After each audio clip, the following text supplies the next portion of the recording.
चलो, Recording in progress.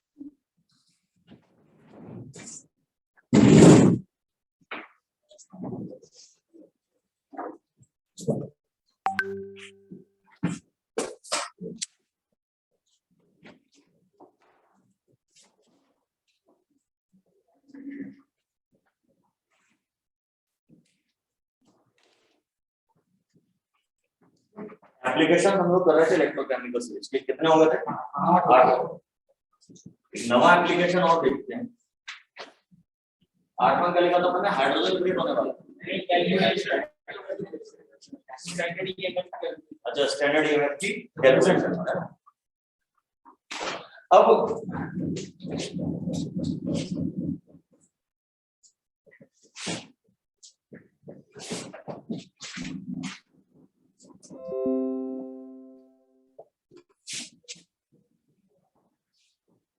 Prediction of feasibility of reaction की feasibility का प्रेडिक्शन कैसे? फिजिबिलिटी का मतलब है वो रिएक्शन होगी या नहीं होगी, इस बात का अंदाजा कैसे लगा? ये भी आप इस इलेक्ट्रोकेमिकल सीरीज की हेल्प से कर सकते।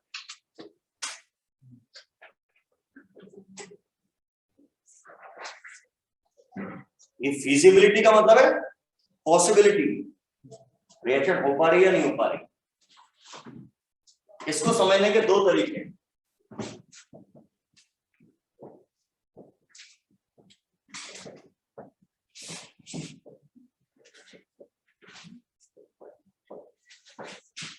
Those redox reactions are feasible. कौन सी redox reaction feasible होती हैं? In which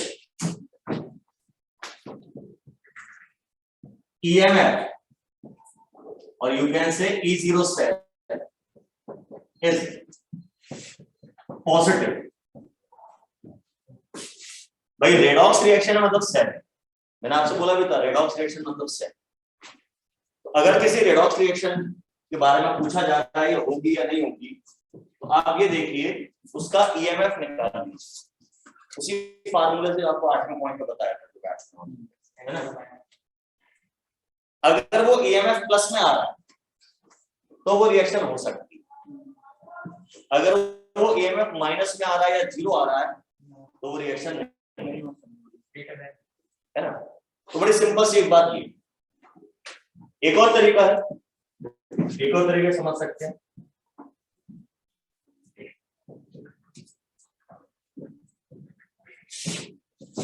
आप कैलकुलेशन नहीं करना चाहते, देखो तरीका है। Reducing agent and oxidizing agent should be reducing agent and oxidizing agent should be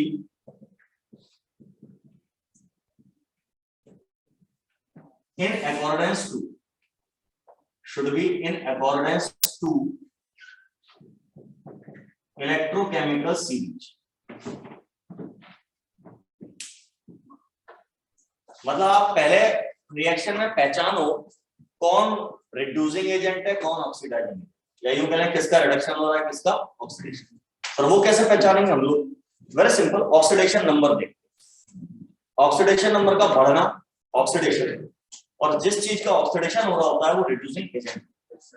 ऐसे ऑक्सीडेशन नंबर का घटना रिडक्शन, और जिस चीज का रिडक्शन हो रहा होता है वो ऑक्सीडाइजिंग एजेंट। हमने पिछली क्लास में बात की थी कि जो भी एलिमेंट सीरीज में पहले आ रहा है वो बेटर रिड्यूसिंग एजेंट होता है, बाद में आने वाला ऑक्सीडाइजिंग। तो जो दो एलिमेंट दिए हैं आपको रिएक्शन में, उनमें जो रिड्यूसिंग एजेंट है उसे सीरीज में दूसरे वाले से पहले होना चाहिए, ऊपर होना चाहिए। अगर ऐसा है तो वो रिएक्शन हो सकती है, अगर ऐसा नहीं है तो फिर वो रिएक्शन नहीं होता। करके देखते हैं। एक एग्जांपल,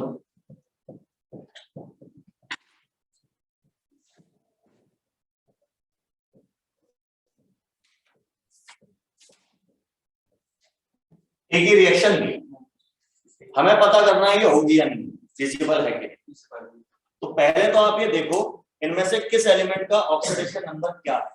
तो Zn का यहाँ तो 0 है, अकेले एलिमेंट का ऑक्सीडेशन नंबर 0 है। वहां आयरन अकेला है तो यहाँ आयरन का। अब यहाँ Fe किससे जुड़ा है, SO4 से। SO4 पे -2 होता है तो Fe पे +2 हो जाएगा, इधर Zn पे +2 हो जाएगा। तो रिएक्शन के दौरान मुझे ये समझ में आ रहा है कि जिंक का ऑक्सीडेशन नंबर इंक्रीज होता दिख रहा है, 0 से +2 हो गया, यानी जिंक का क्या हो रहा है, ऑक्सीडेशन हो रहा है। और जिसका ऑक्सीडेशन हो रहा है उसको हम रिड्यूसिंग एजेंट, तो जिंक हमारा इस रिएक्शन में रिड्यूसिंग एजेंट। आप दूसरा भी पहचान सकते हैं पर एक से काम हो जाए। अब अगर जिंक रिड्यूसिंग एजेंट है तो इसको जिंक को सीरीज में आयरन से ऊपर आना चाहिए, आयरन से पहले आना चाहिए। कल कुछ एलिमेंट्स लिखवाए थे उनमें आप देख सकते हैं जिंक शायद ऊपर ही था, या यूं पहले जिंक का एसआरपी कम होना चाहिए, ऊपर आना चाहिए मतलब एसआरपी कम होना चाहिए। जिंक का एसआरपी माइनस का 0.76 था, आयरन का था माइनस का 4.4, कमी था जिंक का। ये रिएक्शन हो सकती है कि इन अकॉर्डेंस है, ठीक है ना। अच्छा ईएमएफ के हिसाब से कैसे दिखेंगे, जिस चीज का ऑक्सीडेशन हो रहा है उसको हम रिएक्शन में एनोड बोलेंगे, कोई प्रॉब्लम, ऑक्सीडेशन मतलब एनोड। और आयरन का यहाँ पर क्या हो रहा है, रिडक्शन हो रहा है, तो आयरन को मैं क्या बोलूंगा, कैथोड।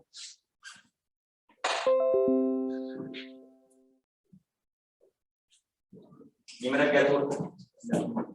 हमें पता है कि E0 सेल का फार्मूला होता है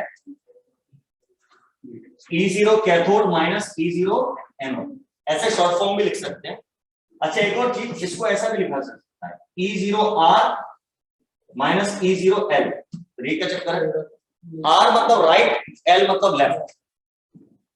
ये परंपरा है कि जब भी आप सेल बनाते हैं या सेल का डायग्राम बनाते हैं, सेल का नोटेशन लिखते हैं कागज पे, तो एनोड को हमेशा लेफ्ट हैंड पे लिखा जाता है, कैथोड को हमेशा राइट हैंड पे। तो कैथोड मतलब राइट साइड का इलेक्ट्रोड, एनोड मतलब लेफ्ट साइड का इलेक्ट्रोड, ये कन्वेंशन, ठीक है। तो कैथोड की जगह R लिखा आ सकता है, एनोड की जगह L लिखा आ सकता है, L फॉर लेफ्ट, ठीक है, R फॉर राइट। तो अब मेरा यहाँ पे E0 सेल निकालना है, तो कैथोड मेरा किसका बना हुआ है, आयरन का। तो आयरन का ईएमएफ था या इलेक्ट्रोड पोटेंशियल था 0.44 माइनस, ब्रैकेट में लिख दिया। दूसरे ब्रैकेट में जिंक का लिखूंगा माइनस का 0.76, ब्रैकेट ओपन करेंगे तो माइनस का 0.76 प्लस का हो जाएगा और ये माइनस की रहेगा, तो प्लस 0.76 में से 0.44 माइनस हो जाएगा, प्लस का 0.32 बचेगा। वो क्या कहा, प्लस का, यानी सेल का ईएमएफ पॉजिटिव आ रहा है, तो ये रिएक्शन हो सकती है। नेगेटिव आ रहा होता तो रिएक्शन नहीं। दो तरीके से आप पहचान सकते हैं, सीरीज याद नहीं है तो वैल्यूज से पहचान सकते हैं। ये ईएमएफ की है, इलेक्ट्रोड पोटेंशियल की वैल्यूज आपको पेपर में दी रहेगी, उसकी टेंशन करने की जरूरत।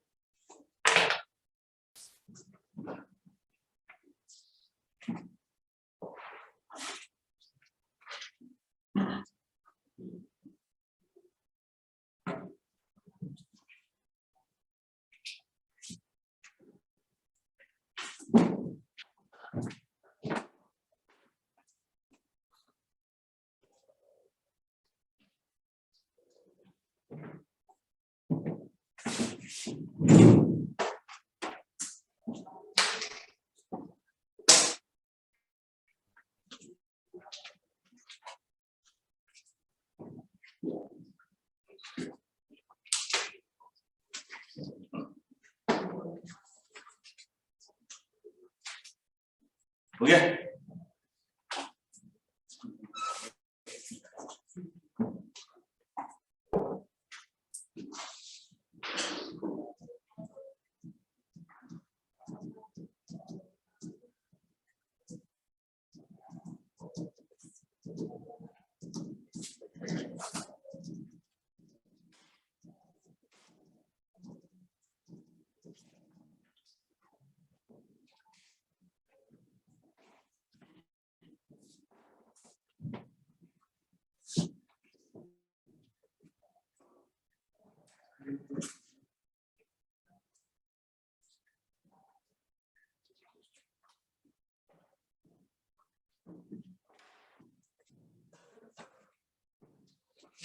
एक 10वां एप्लीकेशन और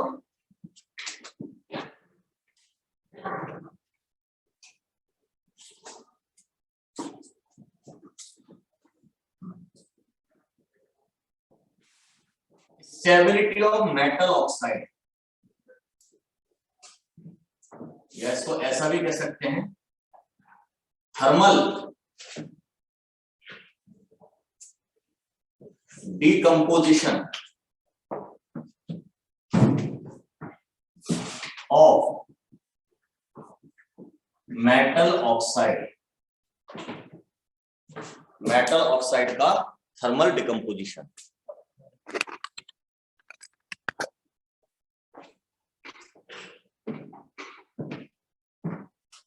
मेटल ऑक्साइड का thermal decomposition.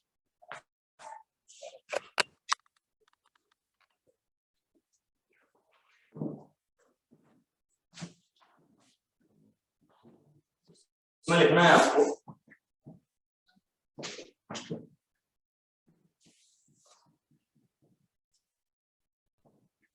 Oxides of metals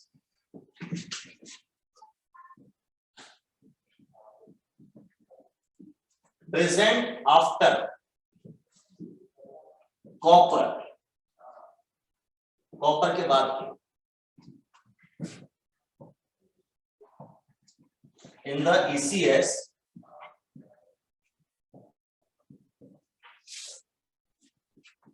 are decomposed on heating,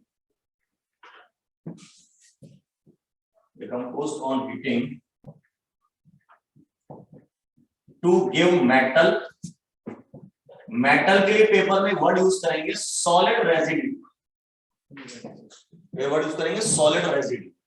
residue मतलब बची हुई चीज, अंग्रेजी है ये, केमिस्ट्री नहीं। सॉलिड मतलब सॉलिड, तो मेटल यानी solid residue and O2 gas और ऑक्सीजन गैस देंगे।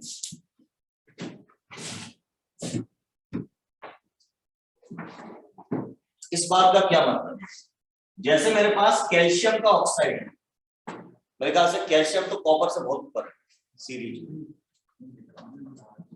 मैंने बोला कॉपर के बाद की मेटल्स के ऑक्साइड, कॉपर के बाद की मेटल मतलब नॉन रिएक्टिव मेटल्स या लेस रिएक्टिव मेटल। तो आप दो चार नाम वैसे रख लो ना, उन्हीं पे पेपर में क्वेश्चन आए। कॉपर के बाद की मेटल जैसे silver, mercury, gold, platinum, less reactive metals. Silver, mercury, gold, platinum, ये चार में से क्वेश्चन आए। तो ये कैल्शियम का ऑक्साइड, इसे आप गर्म करोगे कुछ नहीं होने वाला, ये कैल्शियम का ऑक्साइड ही बना रहे। आयरन का ऑक्साइड है, गर्म करोगे कुछ नहीं होने वाला। जिंक का ऑक्साइड है, गर्म करोगे कुछ नहीं होने वाला। लेकिन अगर आपने मरकरी के ऑक्साइड को गर्म किया तो मरकरी अलग, ऑक्सीजन अलग। ये बात है, कॉपर के बाद के एलिमेंट्स के ऑक्साइड गर्म करने पे डिकम्पोज, यानी हीट लेवाइल होता है। लेवाइल मतलब अनस्टेबल, ये भी अंग्रेजी, पेपर में अंग्रेजी अच्छी करके जाना, नहीं तो कुछ नहीं, क्वेश्चन ही समझ में नहीं। Which of the following oxide is heat labile? बच्चों पढ़ो उसको, जो लेवल क्या होता है। हीट लेवल मतलब तो हीट से अनस्टेबल हो, हीट करने में गर्म करके टूट जाए, ठीक है। तो ये Hg+O2 बन, बैलेंस करनी है भैया, बैलेंस कर लो, क्या करना है, हाफ O2 लगाना, ठीक है ना। सिल्वर है, सिल्वर भी बाद में आती है, तो सिल्वर के ऑक्साइड को भी गर्म करोगे तो आपको सिल्वर मिल जाएगी। तो लगा जैसे ध्यान से जो भी ध्यान से। अच्छा ये दोनों सॉलिड हैं, ये गैस। अच्छा ये ऑक्साइड भी सॉलिड ही, तो एक सॉलिड रेजिड्यू बच रहा है और एक गैस नहीं, ठीक है ना, इस तरह।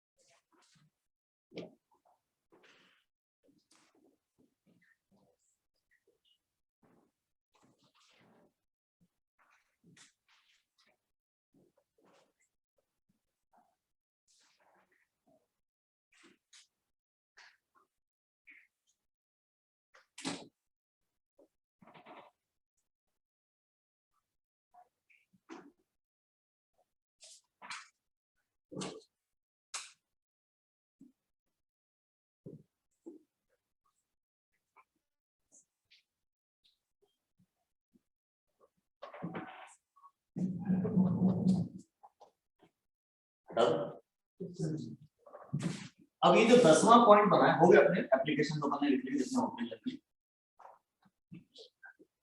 लेकिन जो 10वां पॉइंट है इस पर बेस करके क्वेश्चन आता है इंटीग्रल टाइप, मल्टीपल चॉइस भी बना सकते हैं उसको, तो एक क्वेश्चन करके देखते हैं।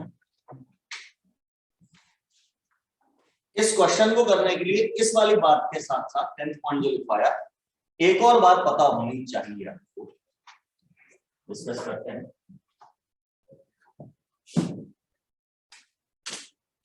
पहले एक आसान question,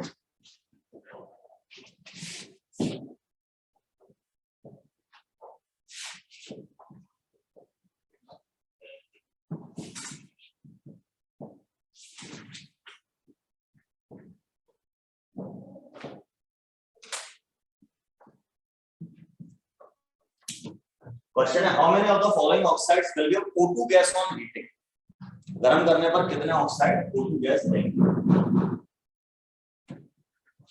Na2O, MnCO, Al2O3,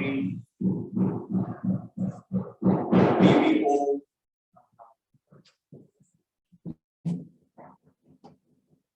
ZnO, Ag2O, HgO,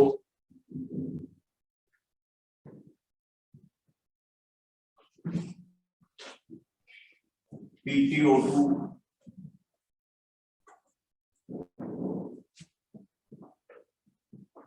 Au2O3, इनमें से कितने ऑक्साइड गर्म करने पर ऑक्सीजन गैस देंगे, ऐसा वो पूछा।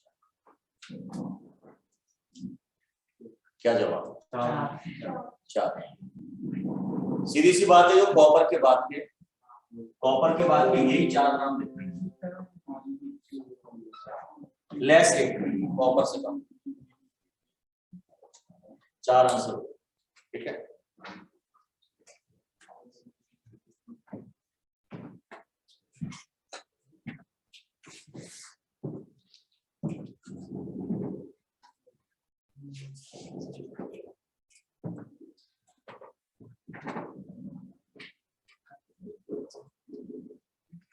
हो गया?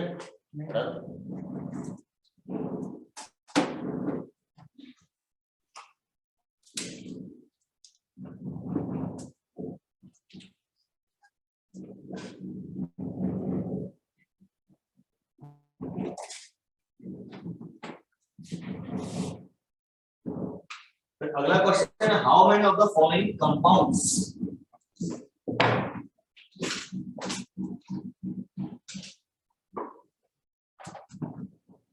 will give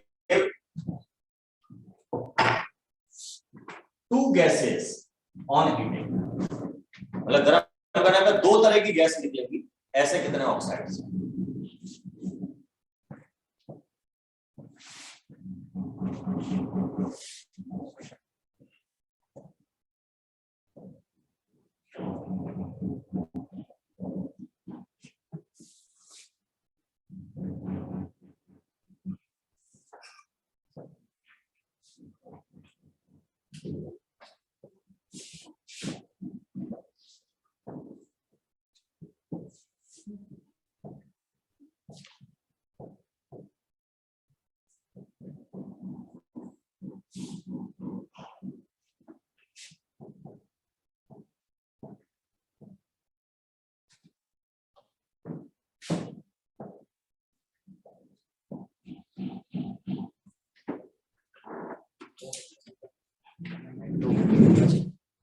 कौन से? 8 और 9, यस, नहीं 7 और 8।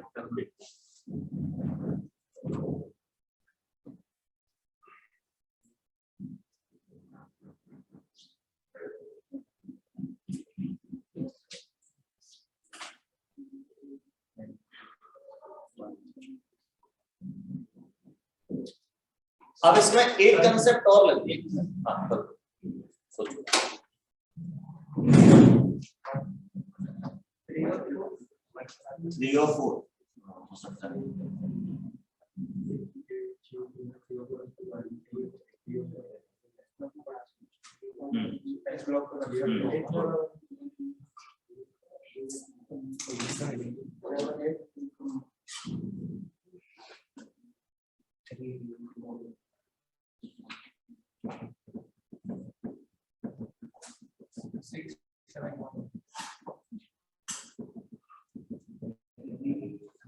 अरे कार्बन डाइऑक्साइड निकलने के बाद भी हीट कर रहा है।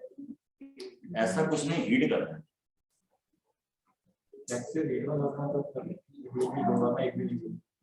इसमें ऐसा कुछ नहीं होता कि पहले हीट करा फिर रोक दिया फिर बाद में हीट करा। हीट करने पर अगर कोई चीज डिकम्पोज हो रही है तो अपने एक्सट्रीम लेवल तक जाकर डिकम्पोज हो जाए, ऐसा मतलब ये चल ठीक है ना। सर 1 3 4 7 8 1 3 4 7 8 5 3 4 8 है 109 3 4 8। देखिए अब इसमें दो कंसेप्ट लगे। पहली तो ये वाली जो अभी बताई, लेकिन ये ऑक्साइड नहीं है, कार्बोनेट। पहले गर्म करने पे कार्बोनेट का टूटना जरूरी, समझ रहे हैं। अब कार्बोनेट गर्म करने पे जब टूटता है तो क्या देता है, क्या चीज देता है? तो जनरली जब किसी कार्बोनेट को आप गर्म करते हैं, जैसे मैं लिखना नहीं होगी, जैसे कैल्शियम कार्बोनेट को गर्म करूं तो ये CaO प्लस CO2 बनाता है ना। तो मैंने इसको गर्म किया तो कैल्शियम ऑक्साइड, ये सॉलिड है, ये गैस, एक गैस तो ये निकल गई। मेरा क्वेश्चन क्या है, दो गैसेस बननी चाहिए। तो अब अगर ये जो कैल्शियम का ऑक्साइड बना है ये भी अगर डिकम्पोज होएगा, ये भी अगर डिकम्पोज होगा तो मुझे ऑक्सीजन भी मिल जाएगी। यानी अगर डिकम्पोज हुआ, कैल्शियम मिला और हाफ O2 मिली, तो अब ये दूसरे नंबर की गैस मिल गई। लेकिन मुझे पता है ये डिकम्पोज नहीं होता कैल्शियम का ऑक्साइड, अभी समझाया ठीक है ना। तो ये दो गैसेस नहीं दे पाएगा। तो अब इसमें आंसर वही होगा, सिर्फ एक ही रूल इसमें लग रहा है, वो आंसर होंगे इसमें जिनके मेटल के ऑक्साइड डिकम्पोज हो सकते हैं, क्योंकि इनको किसी को भी गर्म करो तो CO2 तो मिल जाएगी पहली गैस। अब दूसरी गैस कब मिलेगी, जब जो ऑक्साइड बना है CO2 निकलने के बाद वो भी डिकम्पोज। तो ऑक्साइड तो केवल उन्हीं मेटल का डिकम्पोज होता है जो कि नाम पता है कॉपर के बाद वाले। ऐसे तो दो ही लोग नहीं है, सिल्वर और मर्करी, बस ये बात पता है। दो आंसर इसका 7 और 8, ठीक है।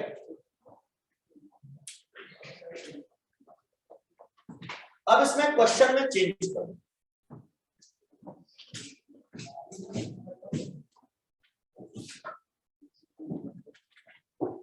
ऑप्शन से ही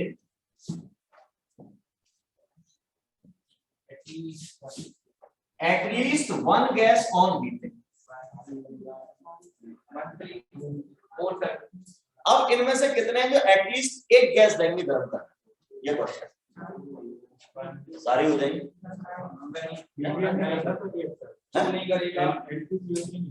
ये नहीं हो सकता।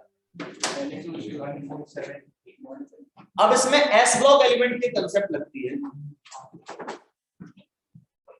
इसको याद कर लीजिएगा। Carbonates of alkali metals, alkali metal lithium sodium potassium bromine caesium francium, alkali metals do not decompose,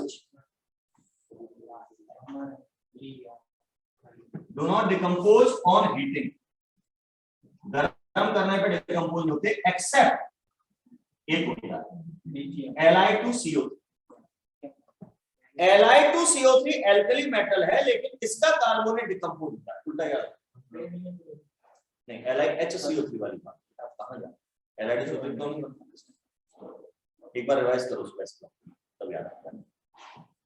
तो Li2CO3 LiHCO3 ठीक है ना, बाइकार्बोनेट कार्बोनेट बनता है, दोनों से उल्टी आ रही है।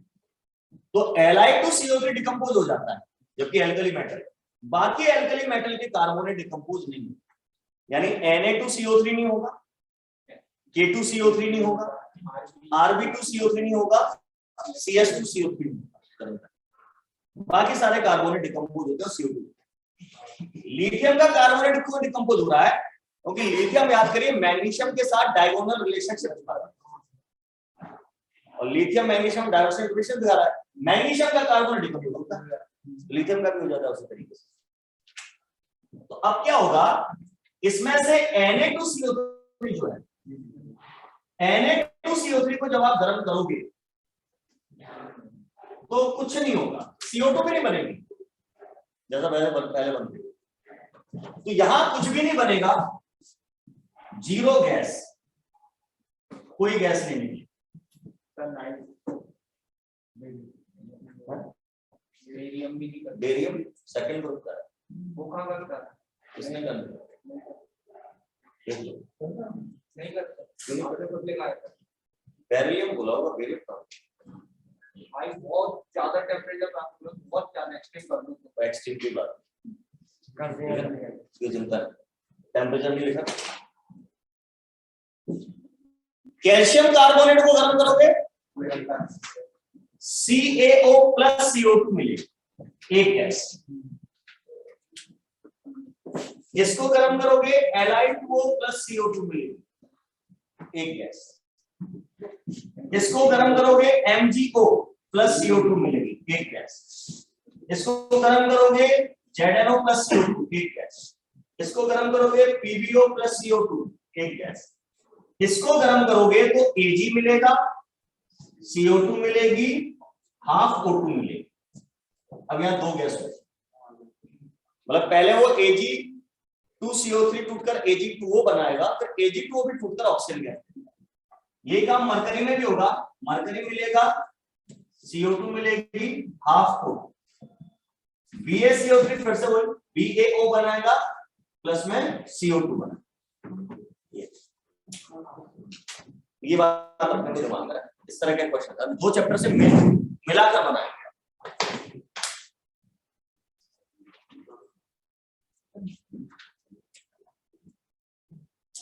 तो आंसर आएगा 9, नहीं 8, 9 तो 8 है, एक छूट जाएगा बस Na2, बाकी सब कम से कम एक गैस तो दे। अब इसी में क्वेश्चन आता है ओनली वन गैस कौन देगा, कितने देंगे? ओनली वन गैस, दो और हटाने पड़ेंगे आपको सिल्वर और मर्करी वाले, 6 आंसर रह जाएगा। एक क्वेश्चन आएगा how many of the following carbonate will give metal residue on meter. Metal residue मतलब लास्ट में मेटल बचा, वो तो आपके वो 7, 8 वाले दो ही हो मेटल रेजिड्यू। ये जीरो गैस मतलब कुछ नहीं दे रहे, नॉट डिकम्पोज, ऐसा लिख दो ऊपर, नॉट डिकम्पोज लिखा ना। Na2CO3 का गर्म करना कुछ नहीं लिखा हुआ सब।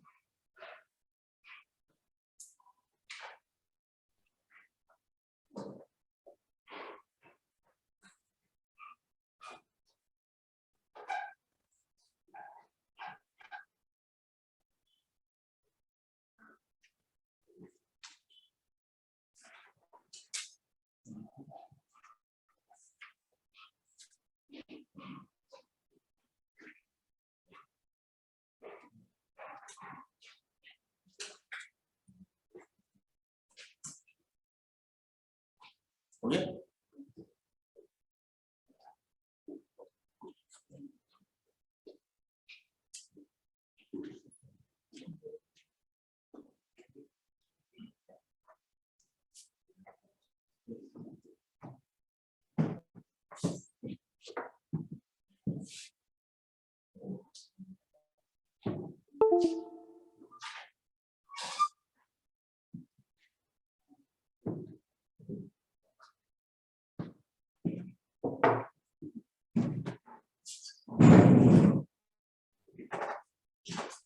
अब जो है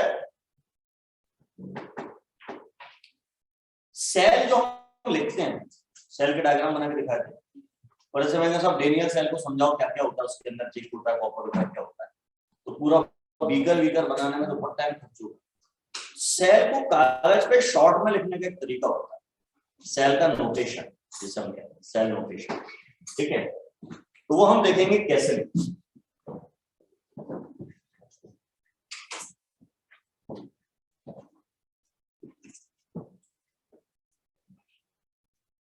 सेल नोटेशन, जैसे मैं अगर डेनियल सेल का एग्जांपल लूं जो हमने पढ़ा था,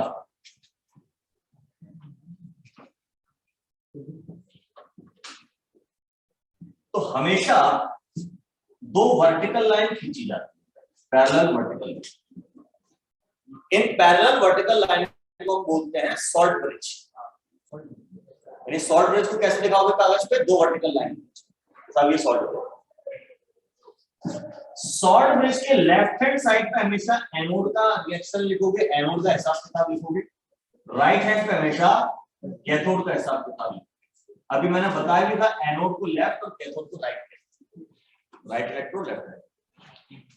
अब डेनियल सेल में एनोड किसका बना था? जिंक का। डायग्राम बनाया था, जेडएन को किसमें डुबोया था? ZnSO4, है ना। तो यहां पर आप ऐसे लिखोगे Zn/ZnSO। अब जिंक की रॉड तो सॉलिड थी तो उसके नीचे S लिख दीजिए। ZnSO4 हमारा एक्वस था तो उसके नीचे AQ लिख दीजिए। अच्छा, अगर ये एक्वस सॉल्यूशन है तो इसका कुछ ना कुछ कंसंट्रेशन होगा, तो वो इसके आगे ब्रैकेट में लिख दिया जाए C1, इसका कंसंट्रेशन है C1। अब उधर आ जाइए कैथोड। कैथोड में आपने क्या किया था? कॉपर की रॉड को CuSO4 में। अब एक चीज है, यहां मैंने Zn पहले लिखा, ZnSO4 बाद में। इसको मैं ऐसे भी लिख सकता था, सेल के रिप्रेजेंटेशन।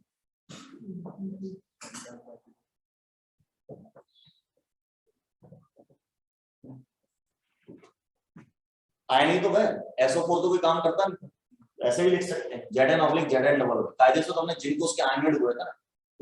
अब ये लाइन क्या बताती है कि ये रिएक्टेंट है, ये प्रोडक्ट, ये रिएक्टेंट है, ये प्रोडक्ट।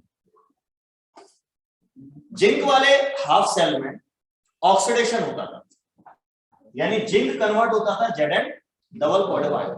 तो हमने सही लिखा। अब अगर कॉपर का कैथोड का नजर लिखना है, उसको अगर मैं ऐसा लिखूंगा तो ये गलत होता है, क्योंकि ये भी ऑक्सीडेशन है और ये भी ऑक्सीडेशन दिख रहा है बेटा। ऑक्सीडेशन नंबर या कॉपर का 0 है या +2 है। तो इस साइड पे ऐसा नहीं लिख सकते, इस साइड पे आपको रिडक्शन का स्टाइल लिखना पड़ेगा। तो हम यहाँ Cu डबल पॉजिटिव को पहले लिखेंगे, उसका कंसंट्रेशन C2 है /C। ये सॉलिड है, ये एक्वस है। पूरा लिखना है, इधर CuSO4 लिख लीजिए, concentration C2 aqueous /Cu solid. ये जो वर्टिकल लाइन बनाते हैं, स्लैश बनाते हैं, ये फेस डिफरेंस बताता है। फेस डिफरेंस, फेस डिफरेंस मतलब अलग अलग फेस को पार्ट सेपरेट करता है, फेस सेपरेशन है। इसकी फेस सॉलिड है, इसकी फेस एक्वस है, मतलब सॉलिड, लिक्विड, गैस, एक्वस, इनको सेपरेट करना है तो ये वर्टिकल लाइन खींचना है। ठीक है ना। ये एक सेल का डेमोन्स्ट्रेशन लिखने का तरीका होता है। अच्छा, एनोड हम जानते हैं इसमें नेगेटिव होता है, कैथोड कैसा होता है? पॉजिटिव। कई बार ऐसा होता है कि लास्ट में साइन भी लगा देते हैं, साहब ये नेगेटिव है और वो कैसा है? पॉजिटिव। तो इसी डेनियल सेल को आप ऐसे दो तरीके से दिखा सकते हैं। ये देखिए, ये वर्टिकल लाइन क्या बता रही है? फेस सेपरेशन या फेस डिफरेंस।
लिख लिया?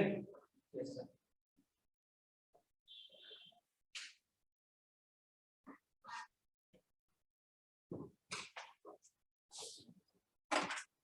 एक और एग्जांपल देखते हैं अपन लोग। ये डेनियल सेल का था।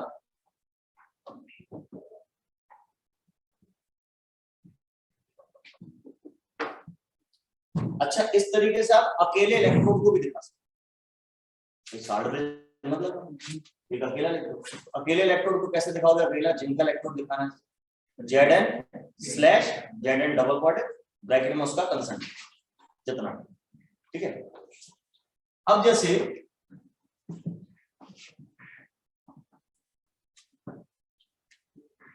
एक होता है कैलोमल इलेक्ट्रोड, कैलोमल इलेक्ट्रोड, जैसे जिंक का इलेक्ट्रोड था वैसे कैलोमल इलेक्ट्रोड था। या कैलोमल से पहले मैं आसान बताता हूं, आपको पता है।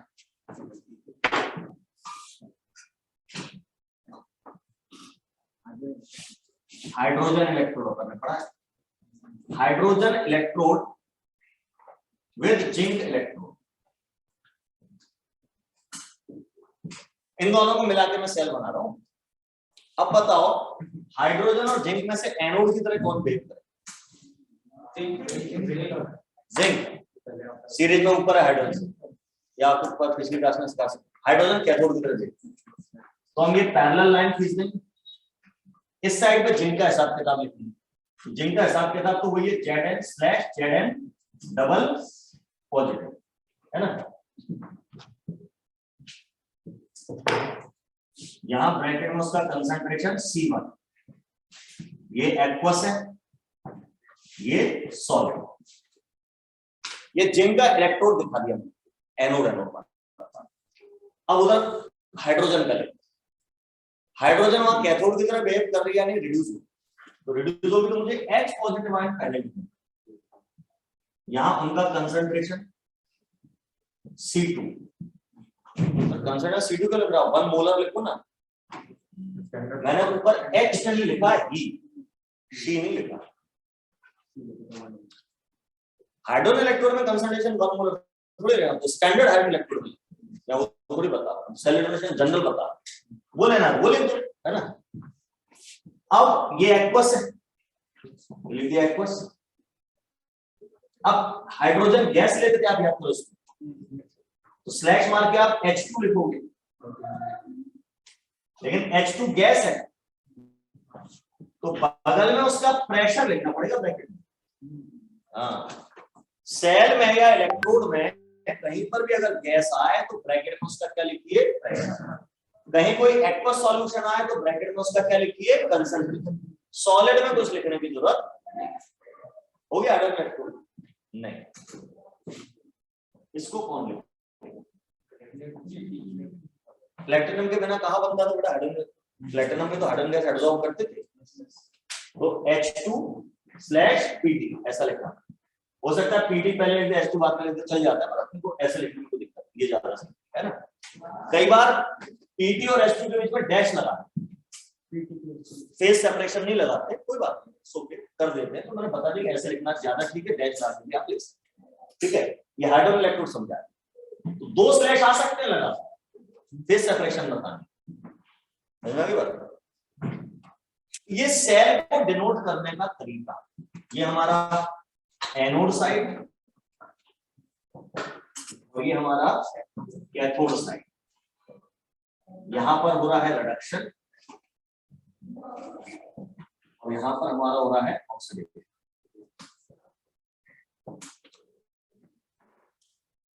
क्लियर? ये सेल का डिनोटेशन। अब हमने स्टैंडर्ड हाइड्रोजन इलेक्ट्रोड एक बनाया था SHG, वो एक तरह का रेफरेंस इलेक्ट्रोड था। उसकी मदद से हमने दुनिया भर के इलेक्ट्रोड्स के इलेक्ट्रोड पोटेंशियल्स कैलकुलेट कर ली और एक सीरीज बना ली है, उसका नाम है इलेक्ट्रोकेमिकल सीरीज। अब उस सीरीज के किन्हीं भी दो इलेक्ट्रोड या एलिमेंट को लेकर अगर मैं सेल बनाता हूं, जैसे जिंक और कॉपर को लेकर सेल बनाता, तो क्या उस सेल का ईएमएफ हम कैलकुलेट कर सकते हैं? जरा देखिए ईसीएस के एप्लीकेशन में शायद 8वें पॉइंट में लिखवाया हुआ है या कहीं और लिखा है, 6वें में लिखा है ई कैथोड माइनस ई एनोड निकाल सकते हैं। लेकिन समस्या ये है कि इससे आपका सेल का स्टैंडर्ड ईएमएफ निकलेगा। तो बेटा ईसीएस में स्टैंडर्ड वाले इलेक्ट्रोड पोटेंशियल नहीं है, नॉन स्टैंडर्ड वाले थोड़ी। स्टैंडर्ड का मतलब यह है कि उस टाइम जिस टाइम आपने सेल बनाया है और सेल यूज कर रहे हो तो सेल में सारे सॉल्यूशन 1 मोलर होने चाहिए, प्रेशर 1 atm होने चाहिए अगर गैस है कहीं पे तो, और टेम्परेचर 25 डिग्री सेल्सियस। ये अपन कहते हैं सब स्टैंडर्ड है। अब मान लीजिए मैंने एक सेल बनाया, वही डेनियल सेल जिंक और कॉपर का, उसमें ZnSO4 जो भरा था उसका कंसंट्रेशन 0.02 मोलर और कॉपर का था 0.05 मोलर। टेम्परेचर भी मैंने 50 डिग्री सेल्सियस का रखा। गैस का तो है नहीं तो प्रेशर की दिक्कत। तो अब ईएमएफ क्या वही आएगा जो स्टैंडर्ड वाला आना था? पहले स्टैंडर्ड वाला निकलवा देता हूं। डेनियल सेल का स्टैंडर्ड ईएमएफ कैसे निकालो? यानी E0 से, 0 मतलब स्टैंडर्ड, ध्यान रखना 0 का बड़ा महत्व है, ठीक है। स्टैंडर्ड ईएमएफ कैसे निकालो? Very simple, standard cell potential of cathode minus standard और इलेक्ट्रोड पोटेंशियल ऑफ एनोड। कौन से वाले? रिडक्शन वाले, एसआरपी। एसओपी लोगे तो उल्टा फार्मूला बन जाएगा। कैथोड यानी, अच्छा डेनियल सेल की बात कर रहा हूं, लिखना नहीं है ये। डेनियल सेल में कैथोड किसका बनता था? कॉपर का। और कॉपर का इलेक्ट्रोड पोटेंशियल मुझे याद हो चुका है, प्लस का 0.34 रख लो, माइनस जिंक का, माइनस का 0.7, ब्रैकेट खोलेंगे प्लस हो जाएगा, टोटल आएगा 1.1। ये जो 1.1 वोल्ट निकला, ये इस डेनियल सेल का स्टैंडर्ड सेल पोटेंशियल या ईएमएफ का दूसरा नाम सेल पोटेंशियल।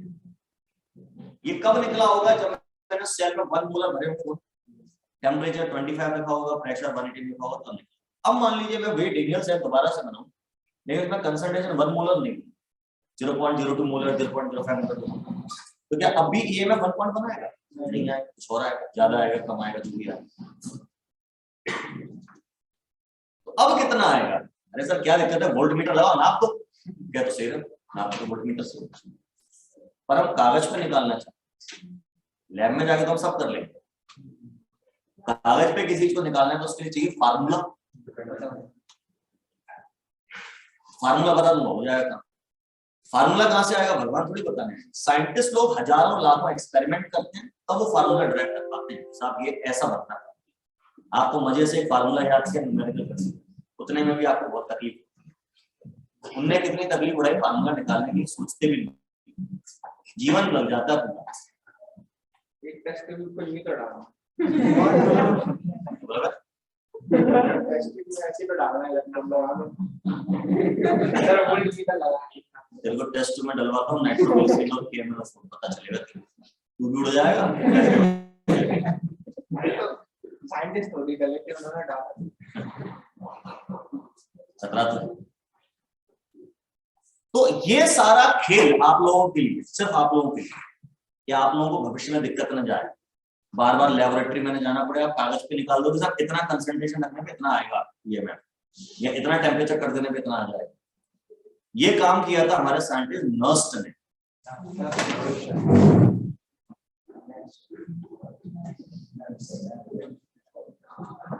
इन भाई साहब NERNS। तो इनने एक फार्मूला बताया जिसकी हेल्प से आप किसी भी कंडीशन का ईएमएफ निकाल सकते, स्टैंडर्ड, नॉन स्टैंडर्ड, सब। बल्कि मोर करेक्टली इनने स्टैंडर्ड और नॉन स्टैंडर्ड में कनेक्शन बताया। स्टैंडर्ड वाला तो हम इससे निकाल लेंगे सीरीज से, कोई दिक्कत नहीं। स्टैंडर्ड और नॉन स्टैंडर्ड में कनेक्शन बताया। स्टैंडर्ड ईएमएफ निकालने का कोई फार्मूला हो ही नहीं सकता, वो तो एसएचई की मदद से प्रैक्टिकली निकालना पड़ेगा, उससे कुछ नहीं कर सकते, है ना। इलेक्ट्रोड पोटेंशियल निकालने पड़ेंगे, फिर फार्मूला के निकाल सकते हो। फार्मूला सिंपल इतनी कानून है, E के बराबर माइनस E नॉट वाला ये स्टैंडर्ड और नॉन स्टैंडर्ड में रिलेशन ने बताया, इसे कहते हैं नस्ट इक्वेशन। इस चैप्टर में सबसे ज्यादा क्वेश्चन नस्ट इक्वेशन से आते हैं, और सेकंड नंबर पे आपके आते हैं कॉल रोशस लॉ से रिलेटेड। अभी आगे जाके दो चीजें बहुत इंपॉर्टेंट है। तो देखते हुए नस्ट इक्वेशन की बात कर लेते हैं, क्या कहा था इन्होंने।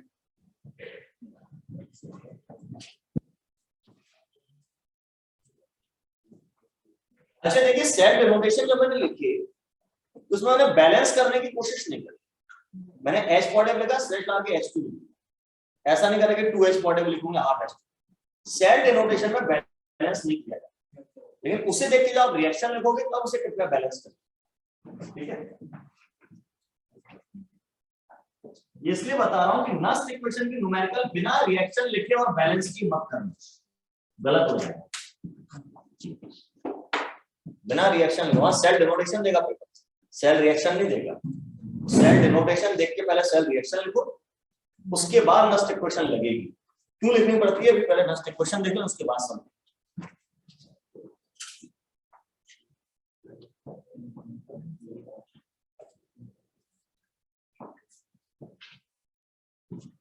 नस्ट इक्वेशन इसमें लिखेंगे इट एक्सप्लेन्स या calculate,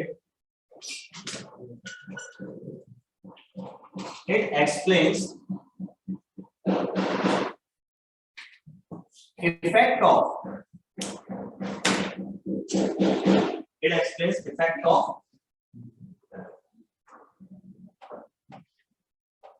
temperature, it explains effect of temperature and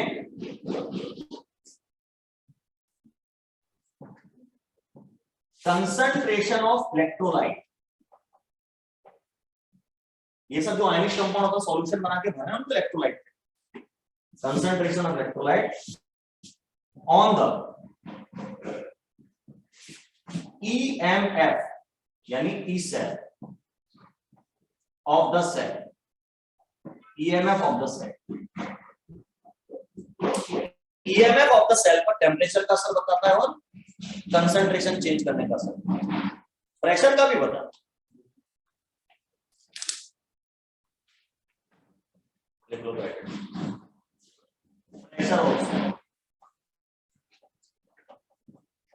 तीनों का असर। ज्यादातर कंसंट्रेशन का इफेक्ट स्टडी किया जाता है,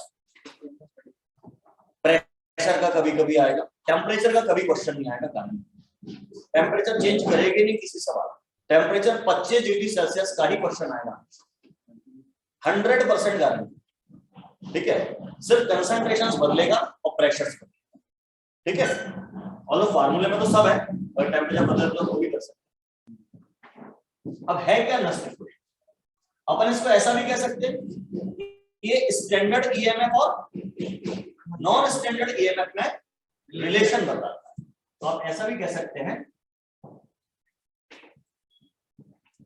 Nernst equation gives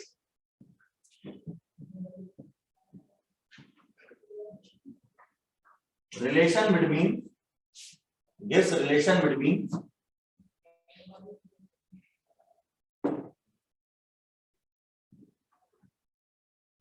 standard EMF and non-standard EMF of cell and electrodes। अच्छा, ये अकेले इलेक्ट्रोड पे भी लगा सकते हो, नहीं पूरा सेल चाहिए। अकेले एनोड के लिए काम कर सकते हो, अकेले कैथोड के लिए भी काम कर सकते हो। ये क्या मतलब हुआ, मैंने आपको जिंक का इलेक्ट्रोड पोटेंशियल कितना बताया, एसआरपी -0.76। ये तो स्टैंडर्ड वाला है ना, स्टैंडर्ड वाली तो बताया मैंने, जो एसएचई से नापा है। यानी माइनस का 0.76 बेटा तब होता है जिंक का इलेक्ट्रोड पोटेंशियल जब उसके अंदर 1 मोलर जेड डबल बॉन्ड भरोगे, 1 मोलर ZnSO4, 1 मोलर ZnCl2 ऐसा कुछ करो। 2 मोलर भर दिया, 0.1 मोलर भर दिया, तो फिर माइनस का 0.76 नहीं है, कुछ और आएगा। तो जो कुछ और आएगा वो इसी से नहीं, नस्ट इक्वेशन से। नेक्स्ट इक्वेशन से आप अकेले इलेक्ट्रोड का भी नॉन स्टैंडर्ड ईएमएफ निकाल सकते हो और पूरे सेल का, ठीक है। अब इसको लिखने के कई तरीके, और आप एक स्टैंडर्ड तरीका याद कर लीजिए तो आप कभी गलती नहीं करते, कभी गलती नहीं होगी अगर आप स्टैंडर्ड तरीकों को याद करें।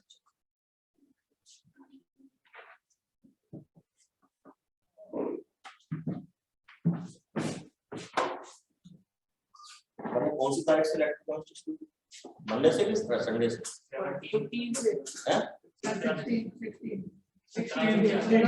16 से पक्का?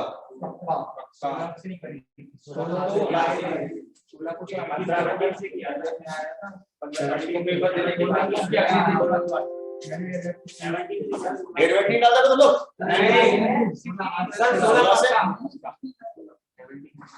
अरे वो विवेक भैया पूछ रहे थे, जब तक चेंज होता तो बताना पड़ता ना तारीख से, मेरे को याद है।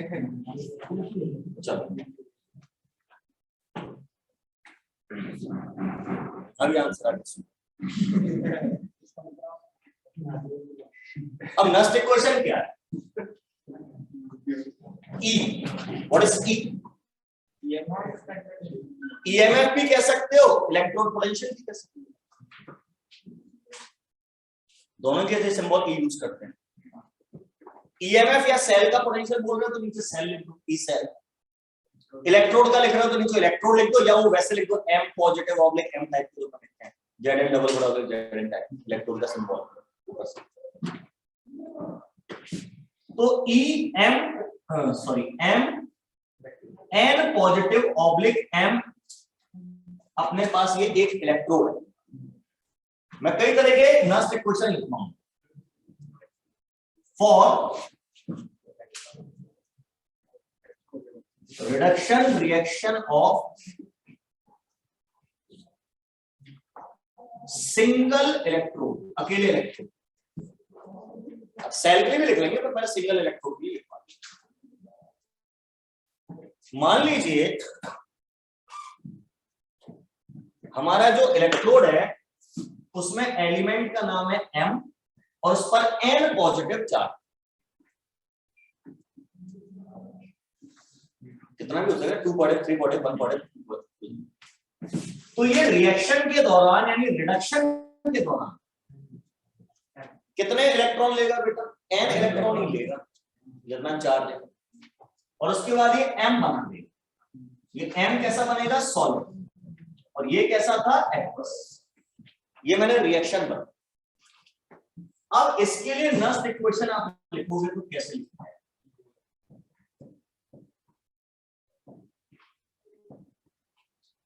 उसके लिए नेक्स्ट इक्वेशन ऐसे लिखी जाएगी, E M N positive oblique M। सही लिखा है? रिडक्शन ही लिखा है, गलती नहीं करी। रिडक्शन ही हो रहा है सिंबल से, ऑब्लिक के पहले पॉजिटिव ऑब्लिक के बाद M, ना कि एरो के पहले पॉजिटिव ऑब्लिक एरो के बाद equal to E0 Mn positive oblique, यानी इसी इलेक्ट्रोड का SRP स्टैंडर्ड रिडक्शन।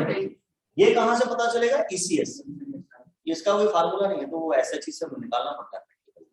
जब निकला रखे भैया उनका सीरीज न्यूमेरिकल पेपर में आएगा तो E0 हमेशा दिए होंगे, ये 50वीं बार बोल रहा हूँ, इसी टेंशन फ्री मत याद। माइनस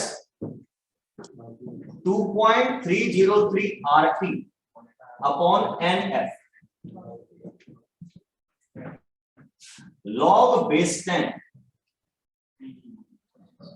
प्रोडक्ट्स का कंसंट्रेशन डिवाइडेड बाय रिएक्टेंट्स का कंसंट्रेशन। जितने भी प्रोडक्ट्स हैं सबका कंसंट्रेशन आप रखोगे न्यूमरेटर में मल्टीप्लाई, और जितने भी रिएक्टेंट्स हैं उनका कंसंट्रेशन नीचे रखोगे डिनोमिनेटर में मल्टीप्लाई। अगर गैस है तो प्रेशर के साथ साथ या प्रेशर की जगह कंसंट्रेशन की जगह का होंगे प्रेशर। मैंने कंसंट प्रोडक्ट का ब्रैकेट ये ब्रैकेट जो लगाया ना, ये सुंदरता के लिए नहीं लगाया, इसका मीनिंग है कंसंट्रेशन। ध्यान रखना। ये क्या लिखा है बेटा? A for Apple. अब ये ए नहीं लिखा, अब लिखा है कंसंट्रेशन ऑफ टी। इस ब्रैकेट का बड़ा मैं हाँ। तो ये नस्ट इक्वेशन बन गई। अब इस पर्टिकुलर रिएक्शन के लिए इसको लिखो, ये तो वही स्टैंडर्ड नस्ट इक्वेशन हो गई, ये फार्मूला आपको दिमाग में। अब इसके लिए मैं नस्ट इक्वेशन लिखना चाह रहा हूं इस वाले एलिमेंट के लिए, और मैं उसको ऐसे लिखूंगा,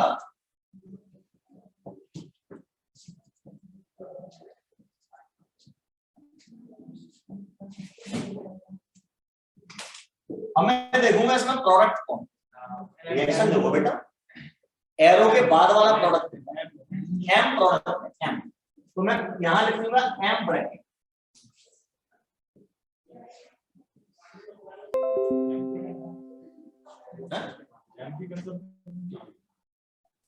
अभी आ रहा है एम ब्रैकेट।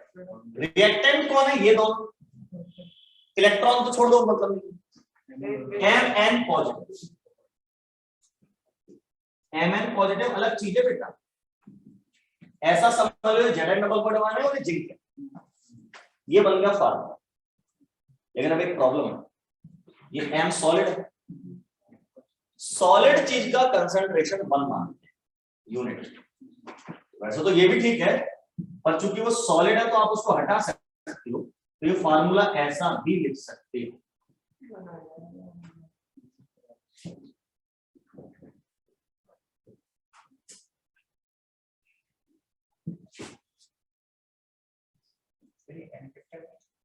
जी नहीं,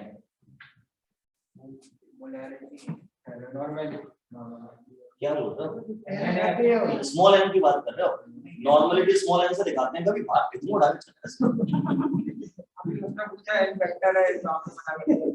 अच्छा तो कुछ भी लिख दो।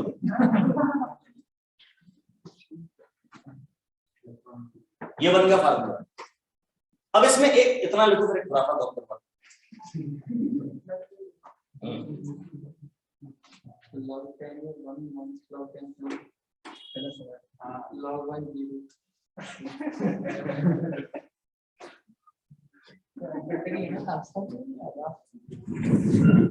अच्छा हंसते रहना चाहिए। नहीं, एन फैक्टर नहीं है बिल्कुल। इस चैप्टर में कान खोल के सुन लो, नस्ट इक्वेशन में जो एन होता है वो एन फैक्टर नहीं होता, नहीं होता, नहीं। यही दिमाग में बिठा के चले जाता, पेपर गलत है, ये एन फैक्टर नहीं है।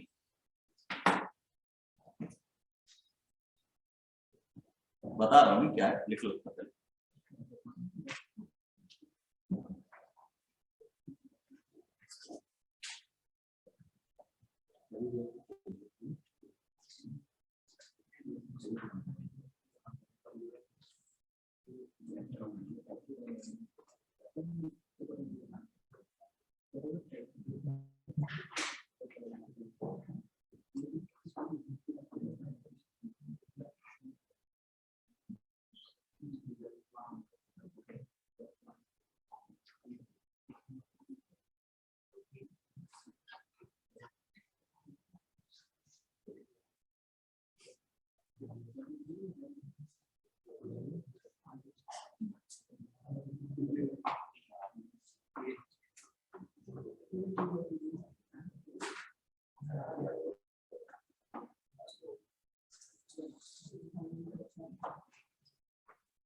भैया मेरा केमिस्ट्री का काम तो पहला फार्मूला बना के खत्म किया, उसके बाद तो गणित के साथ खेल रहे हैं, है ना। अभी इसमें गणित का एक और खेल खेलेंगे। लॉग अगर आपने पढ़ाओ कभी,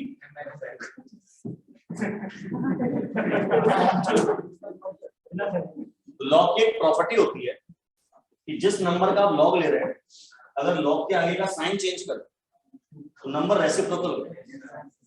मतलब ये लास्ट वाला जो फार्मूला लिखा है मैंने ऊपर लिखा हूं, अगर इस फार्मूले में मैं माइनस की जगह प्लस लगा तो फार्मूला क्या लिखा है, प्रोडक्ट अपॉन रिएक्टेंट, उसकी जगह फार्मूला हो जाएगा अब रिएक्टेंट का कंसंट्रेशन अपॉन प्रोडक्ट का कंसंट्रेशन।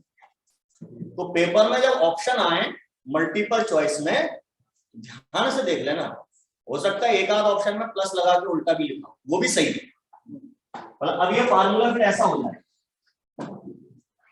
अगर प्लस लगा यहां पे तो mn पॉजिटिव ब्रैकेट ऊपर आ जाए, 1 की जगह ऐसा हो।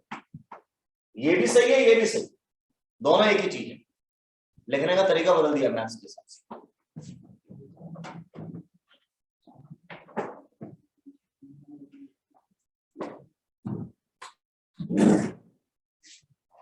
प्लस लगा देंगे तो ये चेंज हो जाएगा, इसको लिख लें रिएक्टेंट अपॉन प्रोडक्ट हो जाए।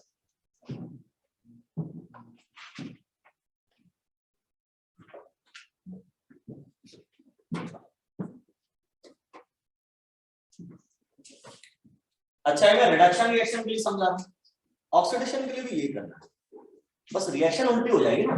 ऑक्सीडेशन में m पहले लिखोगे एरो से, mn पड़े बाद में लिखो। यहाँ रिडक्शन पोटेंशियल की जगह ऑक्सीडेशन पोटेंशियल लिखोगे, m/mn पॉजिटिव, चीज तो वही है, बस सब चीजें अपोजिट कर। अब इसमें एक और चीज, टेम्परेचर बदलोगे तो आप इस वैल्यू पर रख सकते हैं, यहाँ पे वैल्यू कंसंट्रेशंस का असर पड़ता है। लेकिन मैंने कहा था 100% गारंटी है कि पेपर में टेम्परेचर इतना रखा है 298 केल्विन। तो अगर टेम्परेचर 298 केल्विन ही रखना है तो फिर यहाँ R तो मुझे पता ही कितना होता है, R की value universal gas constant. Temperature fix कर दिया मैंने 298 रखना है, तो मैं 25 डिग्री सेल्सियस। F यानी फैराडे कांस्टेंट 96,500 कूलम। इन तीनों की वैल्यू रख लो ना अभी से, पेपर में क्या रखते हैं। मैं वापस माइनस लगा रहा हूं, मतलब माइनस लगा रहा हूं, तो रिएक्टेंट अपॉन प्रोडक्ट भी क्या करना पड़ेगा, प्रोडक्ट अपॉन रिएक्टेंट। लेकिन अगर आप टेम्परेचर फिक्स कर दिया आपने 298 करनी है, तो फिर n को छोड़ के बाकी सब हटा दो, और कैलकुलेशन करने पे वैल्यू आती है 0.0591। तो आपके न्यूमेरिकल तो इसी से होंगे सारे के सारे, टेम्परेचर कभी भी इसके अलावा कुछ नहीं आएगा। तो आप तो याद रखो नेक्स्ट इक्वेशन 0.0591 अपॉन n। अब एक समस्या में डिस्कशन चल रहा था कि n क्या है। यहां n का मतलब है number of moles of electrons, electron के मोल है। आपको याद होगा F लिखा था यहाँ पे, F मतलब एक मोल इलेक्ट्रॉन का चार्ज, तो n मतलब नंबर ऑफ मोल्स। तो टोटल चार्ज कितना ट्रांसफर हो रहा है वो लिखा जाता है, ठीक है। Number of moles of electrons transferred during cell reaction. Cell reaction के दौरान टोटल कितने मोल इलेक्ट्रॉन लिए गए या दिए। ध्यान दें, ब्रैकेट में लिख दिया उस बात को मैंने,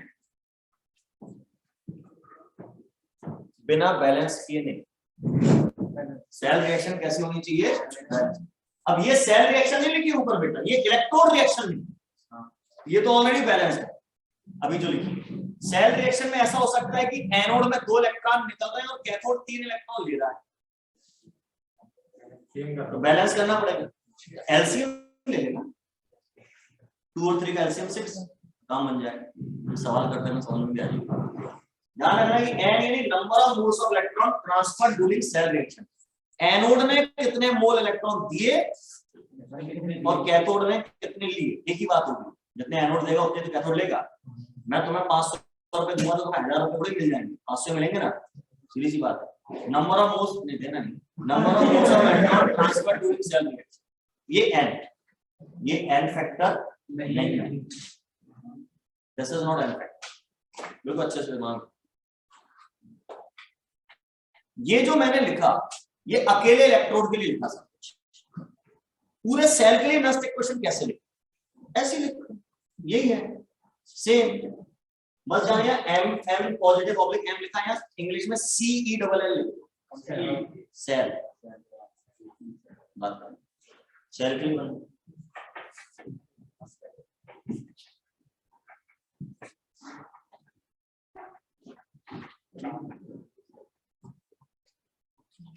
तो अपन ने अभी क्या लिखा था, for reduction reaction of single electrode, ऐसा लिखा था ना। अपन लिखेंगे नस्ट इक्वेशन कैसे लिख सकते हैं, सेल के लिए कैसे लिख सकते हैं। तो अगला हेडिंग है Nernst equation for cell, complete cell के लिए कैसे। तो उसके लिए तो और भी आसान काम है, E cell equal to E zero cell minus 2.303 RT upon NF log base 10 product upon reactant. वो ये कुछ नहीं किया भाई साहब, यहाँ सेल लिख दिया और कुछ नहीं, प्लस कर लोगे तो रिएक्टेंट अपॉन प्रोडक्ट हो जाएगा। 298 के पे लोगे तो 0.0591 अपॉन n आ जाएगा। 0.059 को कभी कभी 0.06 लिख लेते हैं, न्यूमेरिकल में कैलकुलेशन करने के लिए आसान है, ठीक है ना। अच्छा, इसमें मैथ की एक और खुराफात हो सकती है जो मैंने नहीं बताई, यहाँ बता देता हूँ।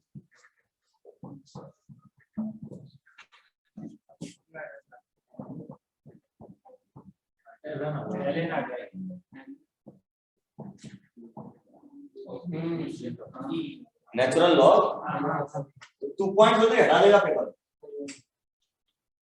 नेचुरल लॉग लिख दे, वो भी यही है भाई। 2.0 हटा दो तो बेस 10 लॉग किसमें बदल जाता है, नेचुरल लॉग में बदल जाता है, बेस की लॉग में बदल जाता है। ये ऐसा भी आ सकता है ना, ये भी देख लो इसको। अब एक एग्जांपल बता रहा हूं उसको। मेरे पास एक सेल रिएक्शन है, वो ये है AA plus BB arrow CC plus DD। Cell reaction का एक तरह की रिएक्शन ही तो है ना, रेडॉक्स रिएक्शन ही तो है ना। रेडॉक्स रिएक्शन में भी एरो से पहले रिएक्टेंट होते हैं, बाद में प्रोडक्ट।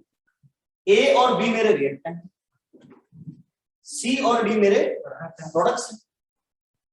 ये small a small b small c क्या है, उनको बैलेंस करने के लिए लगाए गए स्टोइकियोमेट्रिक कोएफिशिएंट्स, ठीक है।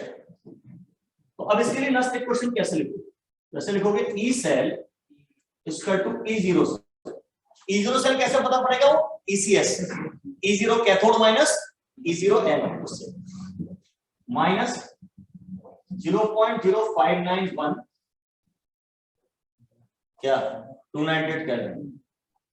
मैं मान के चल रहा हूँ 298 केल्विन का सवाल चलता है, ये तो आप 2.03 RT लिख लो, अपॉन में n log बेस 10। क्या था, प्रोडक्ट ऊपर की रिएक्टेंट ऊपर, चेक करो प्लस का साइन तो नहीं है, माइनस का, तो प्रोडक्ट। अब इस रिएक्शन में प्रोडक्ट कौन लिखना है बेटा, C और D, दो प्रोडक्ट, तो C bracket into D bracket, multiply कर देना दोनों प्रोडक्ट से कंसंट्रेशन। लेकिन इनके जितने जितने स्टोइकियोमेट्रिक कोएफिशिएंट हैं वो पावर में जाएंगे, इक्विलिब्रियम में करते थे ना, वही चीज यहां पर भी होगी। ऐसे A ब्रैकेट की पावर स्मॉल a और B ब्रैकेट की पावर स्मॉल b, हो गई नस्ट सेल की। अच्छा, अगर इसके लिए लेकिन एक शर्त है कि ये सब एक्वस,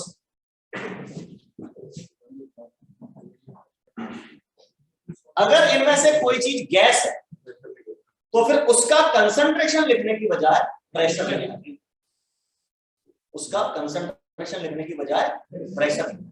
और सॉलिड है तो बात ही खत्म, कुछ नहीं लिखना, 1 लिखना। सॉलिड चीज है तो 1 लिख दो उसकी कंसंट्रेशन की जगह। एक्वा सॉल्यूशन है तो जितना कंसंट्रेशन है वो लिखो, गैस है तो कंसंट्रेशन की जगह उसका प्रेशर लिखो। ये सिस्टम हमारा चल, अरे बस हाँ बिल्कुल मल्टीप्लाई कर, कोई दिक्कत नहीं।